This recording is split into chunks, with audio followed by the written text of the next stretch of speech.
All right, guys. Sorry.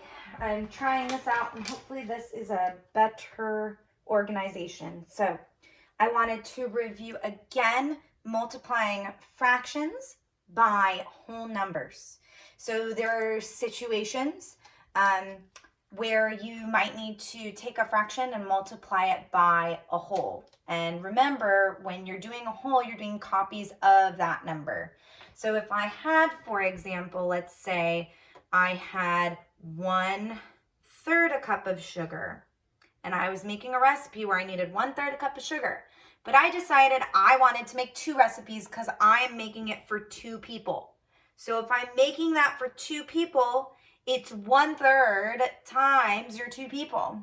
Then you are only going to multiply. Remember, what is this 2 wholes? Your imaginary denominator is always going to be what? Yes, hopefully you all said it. It's always going to be 1. So your imaginary denominator for a whole is 1, which means that if you multiply straight across, you're going to do 1 times 2, which is 2, and 3 times 1, which is 3. So really, when you multiply by wholes, what it should look like is you take your 1/3 times your 2 wholes. It's really 1 times 2 over 3. And 1 times 2 over 3 is going to give you 2/3, okay? But what I want to clarify is that once you multiply by your whole, we also kind of have to review what happens when you get a fraction greater than 1, because we still have to simplify.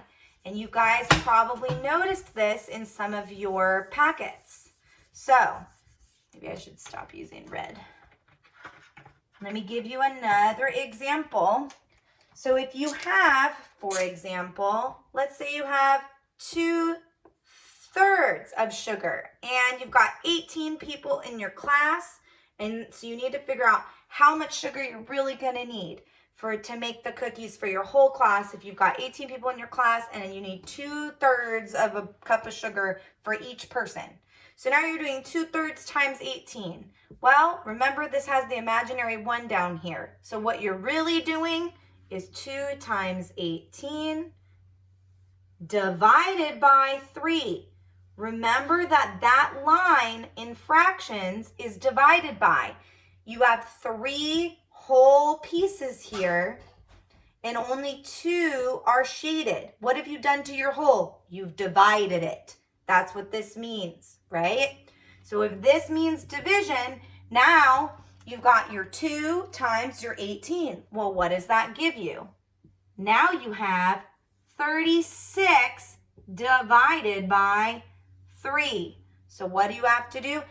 You have to do 36 divided by 3. 3 goes into 3 1 time. 3 goes into 6 2 times. And what is your answer? You need 12 whole cups of sugar for 18 people, right? I apologize that it's not in a straight line. I'm trying to write big enough that you're able to see and understand. You can't leave your fraction like this. This is your fraction greater than 1, right? Back in the old days, we used to call this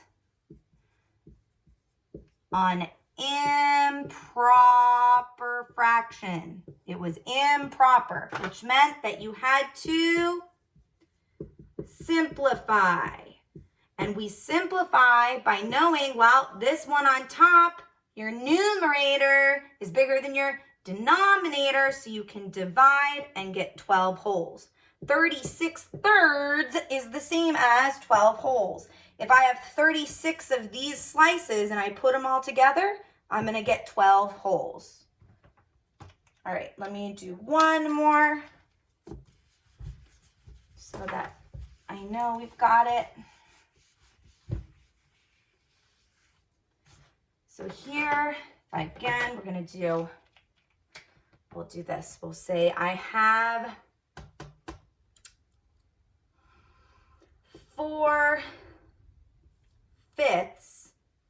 times 5 people. So again, we'll go back to that. Maybe it's not a cup of sugar. Maybe each kid needs 4/5 of a bag of